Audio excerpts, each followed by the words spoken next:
En 1903, Ernest Dagonet participe au Salon d'automne à Paris pour lequel il réalise une statue de la Marseillaise. Celle-ci représente une jeune fille aux pieds nus, vêtue d'une robe, d'une veste de hussard et d'un bonnet phrygien. Elle porte sur son épaule un tambour d'armée et tient dans sa main droite une branche d'olivier et les baguettes du tambour. La jeune fille avance en chantant. La date de la création et le titre La Marseillaise sont gravés sur le socle.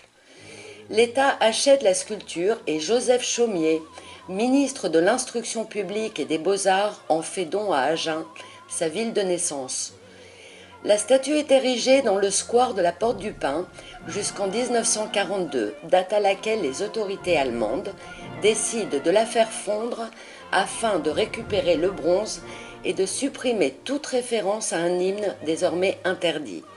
La Marseillaise devient des balles de munitions. Allons enfants de la patrie, le jour de gloire est arrivé.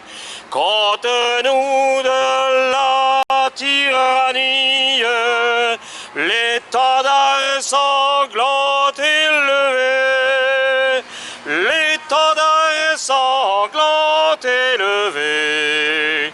Entendez-vous dans les campagnes? Dino, on est sur la place de la mairie. Donc cette histoire, cette naissance de la Marseillaise a démarré suite à un appel de projet de la mairie. Exactement. Il y a eu une séance à la mairie d'Agen dont l'élu Madame Laurence Maïroff, qui était pour manager les conseils de quartier pour donner une réponse à un appel à projet qui ça pouvait intéresser. Et elle a expliqué qu'on pouvait le faire sous diverses formes, soit 2 quartiers, soit 3 quartiers, 4 quartiers, suivant la grandeur de l'action qu'on voulait réaliser. Et moi, j'ai écouté, et puis à la sortie de la séance, ça a fait tilt dans ma tête, et j'ai vite averti mes conseillers de faire une réunion pour leur parler que j'envisageais de remettre la statue de la Marseillaise. De la patrie, le jour de gloire est arrivé. Certaines personnes m'ont indiqué que M. Rémy Constant était un spécialiste de la Deuxième Guerre mondiale. Alors c'est une erreur, lui c'était la Première Guerre mondiale. Mais il m'a dit, c'est pas grave, j'ai un ami qui est vraiment connaisseur et qui pourra te rendre un grand service et peut-être faire le projet avec toi. Donc je l'ai écouté et il a téléphoné à son ami qui s'appelle M. Consignac, Jean-Pierre. Il m'a très bien reçu et il était ravi de me voir. Et il m'a dit, écoute, je joue le jeu, mais avec toi. Parce que j'ai l'habitude de ça. Mais tu envisages, il me répond, dans combien de temps tu penses mettre la statue? Je ne sais pas, moi, 6 mois maintenant. Il me dit non, il te faut au moins 1 an et demi parce qu'il y a vraiment du travail. Il y a la recherche du moule. Si ce n'est pas le moule, c'est s'il y a une jumelle par là qui se promène à un endroit, il faut la calquer, aller avec un mouleur comme la fonderie des Cyclopes qui se trouve à Mérignac, qui eux sont spécialisés et par des éléments en polystyrène ou en éléments souples arriveront à calquer la statue. Pour ça, si on le trouve, bon, on a fait d'abord des recherches, on a retrouvé le premier moule, mais ça coûtait cher pour le remettre en état. Et on s'est dirigé vers Riom, au Parvis Logieux, et là on a trouvé notre bonheur. Et c'est avec le système, comme on a dit, pour la recopier, qu'on a pu réussir. Et il fallait l'accord du député maire de Riom, et on l'a eu. Bon, ensuite, évidemment, moi je pensais que c'était terminé, on pouvait y aller, on pouvait commencer. Tandis que non, il nous fallait obligatoirement l'avis à Ruelle-Malmaison du service des Beaux-Arts qui gérait un petit peu l'ensemble pour délivrer les certificats et l'autorisation. J'ai mis quand même 3 ou 4 mois, j'ai fait 4 ou 5 rappels et j'ai pu l'obtenir, ce certificat. Alors là, il m'a dit, maintenant on est sauvé. Bon, on peut aller aviser notre maire d'Agen, c'est ce qu'on a fait. Et entre-temps, il y a la famille d'Ernest Zagonnet qui sont de Nantes, qui téléphone. C'est ma femme qui reçoit le coup de fil. Et il me dit, c'est votre mari qui veut remettre la statue marseillaise. Et il m'a dit oui. Oh là là, je voudrais m'entretenir avec lui. Et bien, entre midi et 2 heures, vous le rappelez. Ils m'ont rappelé. Et effectivement, ils m'ont dit, écoutez, monsieur, je viens à Agen jeudi, parce que votre histoire m'intéresse beaucoup. Je les ai reçus. Et puis ensuite, avec monsieur Jean-Claude Maury, qui est mon conseiller financier un peu, et ensemble, on est allé à la mairie. La secrétaire me dit, oh, attention, il a un calendrier bien chargé, monsieur le maire. Bon, mais enfin, je vais l'avertir. Et voilà, entre midi et 2 heures, le maire nous reçoit, très content. Il nous a reçus même chaleureusement, puisqu'il nous a offert des pruneaux, il nous a fait quelques petites friandises, et les parents d'Ernest Zagonnet lui ont offert toutes les réalisations d'Ernest. Donc tout le monde était enchanté. Le maire s'est libéré parce qu'il était très pris, et moi je l'ai invité au café froid avec mon ami, et on a discuté de beaucoup de choses. Et il m'a dit, écoutez, à mesure que vous avancez dans votre projet, vous m'en informez, mais comptez sur moi, je serai présent le jour de la cérémonie. Et c'est ce qu'il a fait. Le jour de la cérémonie, il s'est présenté avec toute sa famille. Mais la Marseillaise, je la dois aussi beaucoup à ma mère. Parce que quand j'étais petit, bon, je n'étais pas au courant, j'étais trop petit, je suis né en 1942. Mais 20 ans après, elle me dit, Gino, tu sais, j'ai tellement vu les gens pleurer et tristes quand ils ont dit qu'ils ont enlevé la statue parce qu'ils ont dit que jamais plus on ne la reverra. Et tout le monde l'aimait. C'était la plus belle des statues à Agen. J'ai dit, écoute maman, avec l'entreprise, comment veux-tu, ça demande beaucoup de travail et puis il n'y avait pas Internet. Alors j'ai dit, je me te promets que si je suis vivant, je m'en occuperai à la retraite. Et finalement, ce rêve est devenu une réalité.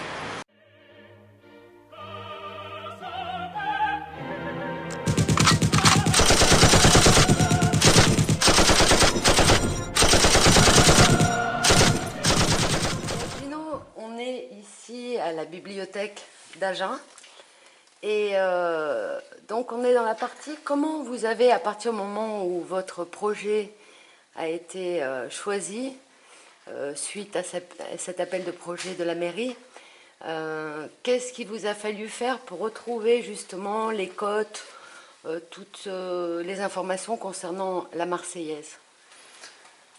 Toutes les côtes, comme nous avons vu là dans le dessin. Et bien normalement, comme tout bâtiment, on travaille, c'est le nom, avec, pour avoir les hauteurs, tout ça, il y a un dessin qu'on fait et on appelle ce dessin, ça m'échappe, je crois que je l'ai en photo, la règle d'or. Voilà. C'est avec la règle d'or qu'on arrive à obtenir les dimensions. Pour tout bâtiment. Parce que à la base, le sculpteur avait fait la statue de la Marseillaise qui était en tout petit format. Oui. Ouais, donc il fallait les reproportionner en fonction du lieu et de la taille. Hein. D'ailleurs, dans beaucoup de dessins que l'on veut faire ou de bâtiments, on commence toujours par une image très petite et partant de là, on arrive à agrandir, mais on peut travailler avec la règle d'or. C'est normalement la logique. Gino, ce n'est pas tout de faire la statue.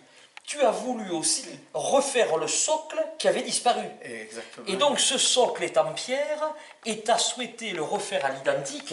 Et donc là, il faut trouver la pierre, il faut trouver le tailleur de pierre, le sculpteur qui va apporter des détails de sculpture sur la pierre. Et là, c'est encore une aventure. Alors là, c'est une aventure, même qui m'a amené à faire 15-5 km, parce que je suis allé en Italie Jusqu'en Italie, d'Agen en Italie, c'est un peu ton pays aussi. Oui, hein. c'est vrai. Et donc tu rencontres là-bas des gens pour trouver la pierre qu'il faut. On est allé dans des grandes usines immenses où il y avait la pierre, mais elle était surtout, c'était la pierre dure, mais la couleur ne m'a pas plu. D'accord. J'ai préféré revenir à l'origine, trouver une pierre du Lot-et-Garonne.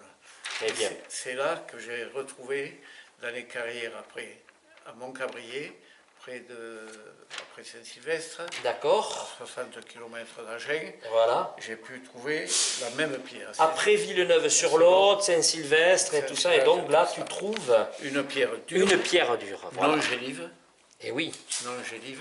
et qui rentre très bien dans le cadre. Et j'ai porté d'ailleurs des échantillons à l'ingénieur des bâtiments de France, à Agen, Voilà. et qui a accepté que cette pierre s'adaptait très très bien. Et oui. Et là on a le plan originel de l'époque de 1903 qui permet de donner les côtes, les tailles et tous les détails de sculpture de ce fameux socle. Et toi tu vas faire exactement le même. Voilà, le même socle en pierre, et donc on aura la statue totalement identique, mais également le socle. C'est une partie importante pour avoir exactement le même monument et le même...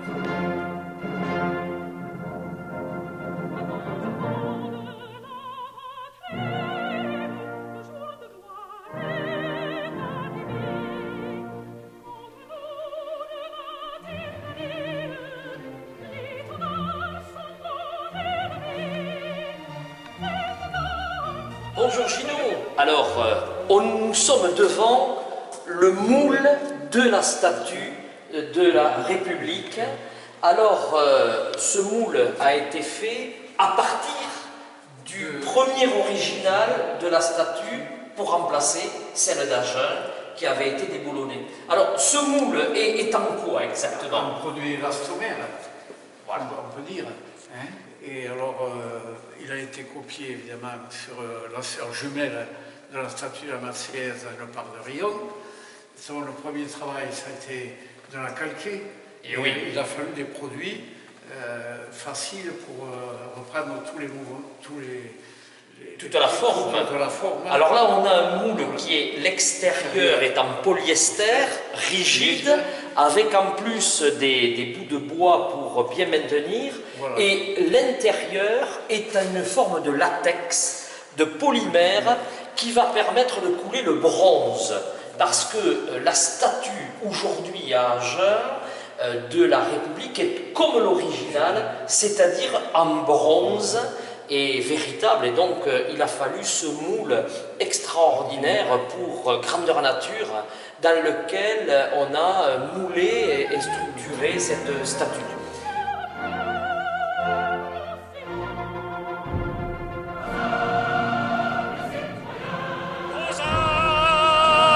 Citoyens, formez vos bataillons, marchons, marchons,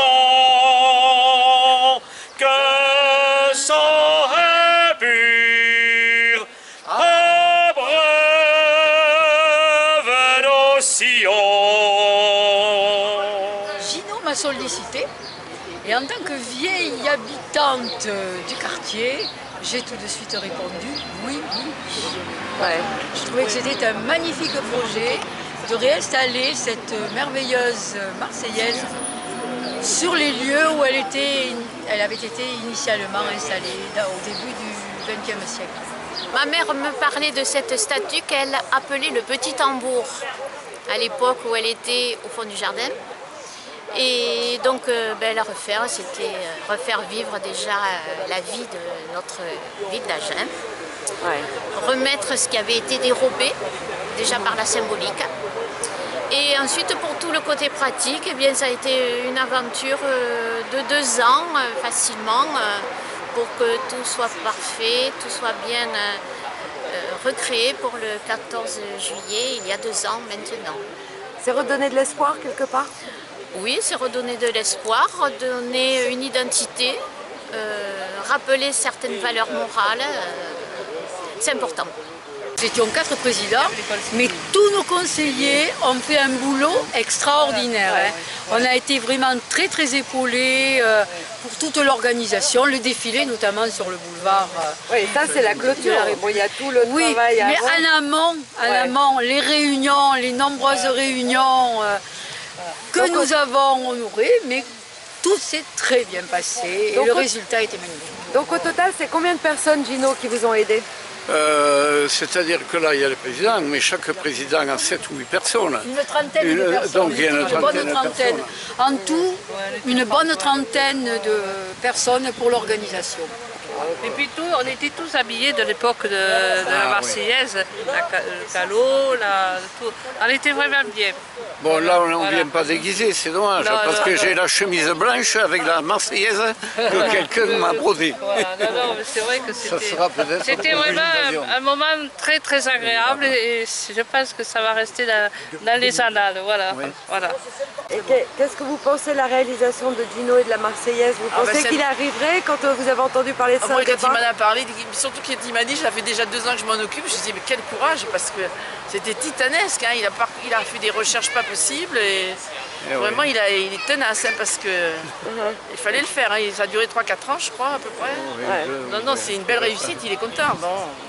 Si, je suis fier, je suis fier. Si c'était à refaire, tu le referais? Là, je ne sais pas maintenant. Avec je suis un peu handicapé Que ça soit fini. et il me tarde. Je crois que c'est mon dernier exercice. À part de peut-être le kiosque que je rêve encore de mettre au 14 juillet. Vous voyez, vous avez c'est encore une des projets. action. Voilà. Eh oui. Ouais. Ben, elle est belle, hein?